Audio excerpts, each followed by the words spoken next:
Salut à toi et merci encore une fois de plus d'avoir cliqué sur ma vidéo. Si c'est ta première fois de passer par ici, je m'appelle Fabrice Zopop. Je suis ingénieur en génie mécanique et en même temps investisseur immobilier depuis plusieurs années déjà. Dans cette chaîne, je parle de culture, je parle de sciences, je parle des faits de société, je parle de sport. De temps en temps, j'aborde également les thématiques sur l'intelligence financière et l'investissement immobilier. Voilà, si cette thématique t'intéresse, abonne-toi tout simplement à cette chaîne pour ne manquer aucune vidéo. Et si en plus de ça, tu actives la cloche de notification, alors tu recevras de manière automatique une notification lorsqu'une nouvelle vidéo sera publiée. Voilà, si entre-temps tu as des questions, des remarques, des suggestions, des critiques ou alors des propositions d'amélioration, n'hésite pas de m'écrire en commentaire. Un like me ferait énormément plaisir. Voilà, dans la vidéo d'aujourd'hui, je vais parler de la situation sociopolitique du Cameroun. Et il y a quelques semaines, notamment le 12 octobre 2025, l'élection présidentielle a eu lieu au Cameroun. Et M. Issa Chiroma Bakari a gagné les élections, mais le pouvoir en place, le RDPC et tous ceux qui travaillent pour le RDPC, tous ceux qui sont au gouvernement, étant RDPCistes, ont tout fait, n'est-ce pas, pour voler le vote des Camerounais. Et ce n'est plus un secret. Donc actuellement, M. Issa Chiroma Bakari et le peuple camerounais réclament cette victoire, revendiquent donc ce vote qui a été volé en Villa au Cameroun, un second hold-up électoral. Je me suis exprimé plusieurs fois là-dessus. Et dans mes marches, puisque je suis, pour ceux qui regardent mes publications, je suis quelqu'un de très curieux. Je me promène parfois sur la toile pour voir un peu ce qui se passe. Je suis tombé sur une vidéo, notamment c'était lors d'un live sur TikTok, où je suis tombé sur un live de la communauté Ekan, voilà, c'est-à-dire la communauté au Cameroun, il y a plusieurs tribus, ok, et la tribu Ekan, c'est-à-dire que sud, est et centre. Pour ceux qui connaissent un peu le Cameroun, ces trois régions-là, n'est-ce pas, sont des régions constituées des Boulous, des Ekans et puis des Bétis. Bon, vraiment, l'histoire des Ekans, des Boulous, des Bétis, je ne peux pas dire grand chose par rapport à ça. Je n'ai pas fait des recherches historiques dans cette zone-là ou alors dans cette tribu-là, ok? Moi, je me considère comme Camerounais, c'est même maintenant, ça fait pas encore 10 ans que je connais, je commence à faire une différence Ekan, Béti, Boulou. Pour moi, je voyais tout le monde comme Camerounais, parce que moi, je suis Camerounais. Donc, voilà, je suis donc tombé sur cette vidéo qui m'a, sur ce live, ou alors j'ai reçu quelques extraits de ce live qui m'ont extrêmement choqué. Donc, dans la vidéo d'aujourd'hui, nous allons écouter ensemble, nous allons décrypter. Vraiment, la vidéo sera un peu longue parce que j'ai reçu un extrait d'à peu près 27 minutes. Donc, on va écouter voilà, ce live ensemble et au fur et à mesure, je vais décrypter, je vais donner mon avis par rapport à ça. C'est incroyable.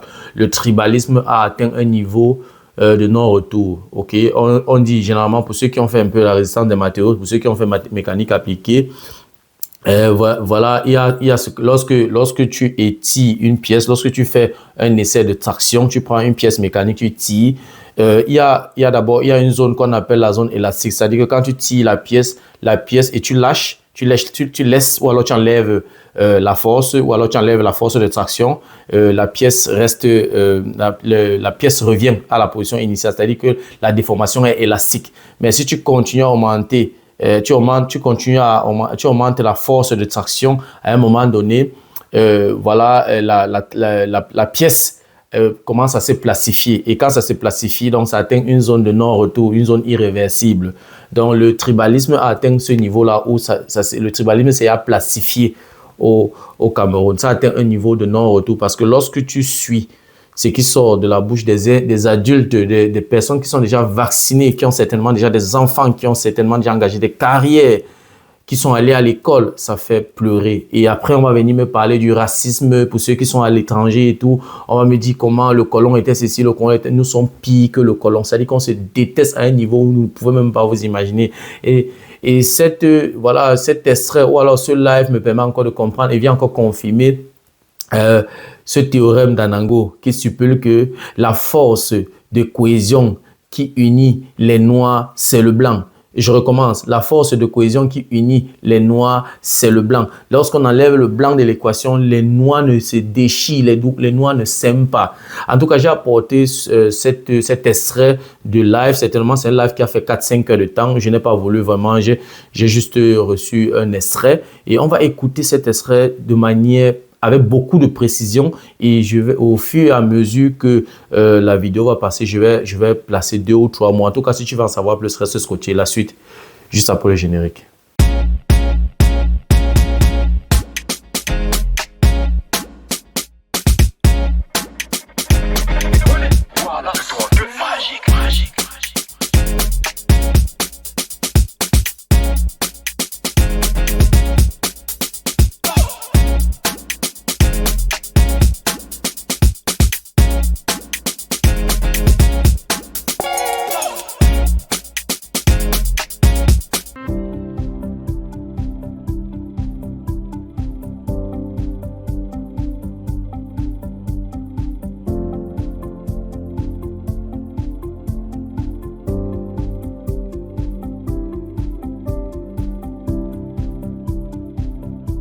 Voilà, comme je l'ai énoncé à l'introduction, j'ai apporté dans la vidéo d'aujourd'hui l'extrait d'un live où la tribu Ekan, plusieurs ressortissants de cette tribu, Ekan Beti Boulou, ils se sont regroupés voilà, dans un live où ils ont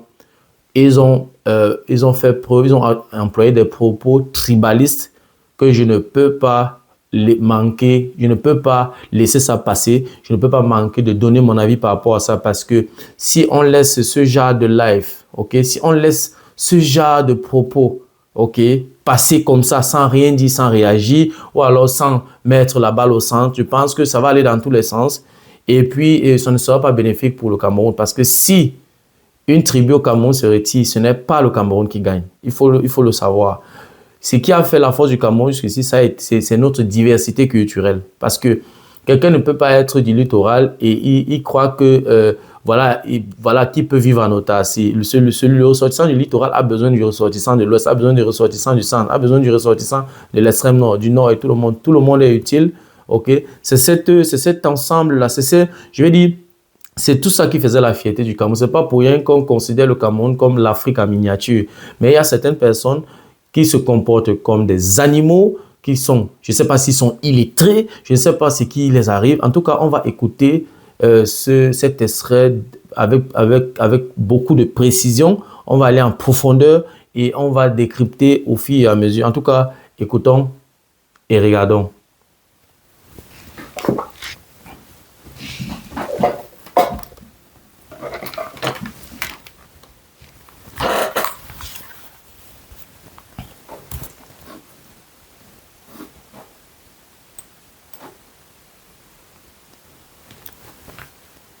Écoutons donc ce qui va être dit pendant ce live. C'est incroyable. Ça donne, ça fait peur. C'est-à-dire qu'on se demande comment est-ce qu'on va faire pour résoudre ce problème-là. Avec le mixage qui existe déjà au Cameroun. Avec, je lui dis quoi, tout le monde est mélangé. On a les ressortissants du littoral qui épousent les ressortissants du centre, qui épousent les ressortissants du centre, qui épousent les ressortissants de l'ouest. On est tellement mélangés. Et en 2025, il y a encore des primitifs, des broussards, des villageois, des illettrés qui montent sur des plateaux, qui se placent dans les lives et font des déclarations qui n'ont aucun sens. Je veux dire, ils sont unanimes. Ils sont unanimes à détruire les autres tribus. C'est incroyable. En tout cas, soyons concentrés, écoutons ensemble et on va donc commenter au fur et à mesure. Vous voyez qui vont faire des enfants à gauche et à droite. Et c'est pourquoi je dis que avec ces Bamileke-là, les enfants vont devoir choisir. Moi, je te dis que dans ma famille, ma propre petite sœur, même père, même mère, même père, même c'est rien. Nous sommes sortis du même ventre. Mais je peux vous promettre que mes nièces-là, soit elles vont être Ekan, soit elles vont être Bamileke. Si elles sont Bamileke, je les raye de ma carte, comme j'ai rayé ma petite sœur de la carte. Tant qu'elle sera dans ce mariage Bamileke, elle ne fait plus partie de ma famille. Voilà, merci. D'accord, merci beaucoup. Voilà, c'est tout ça. C'est ça.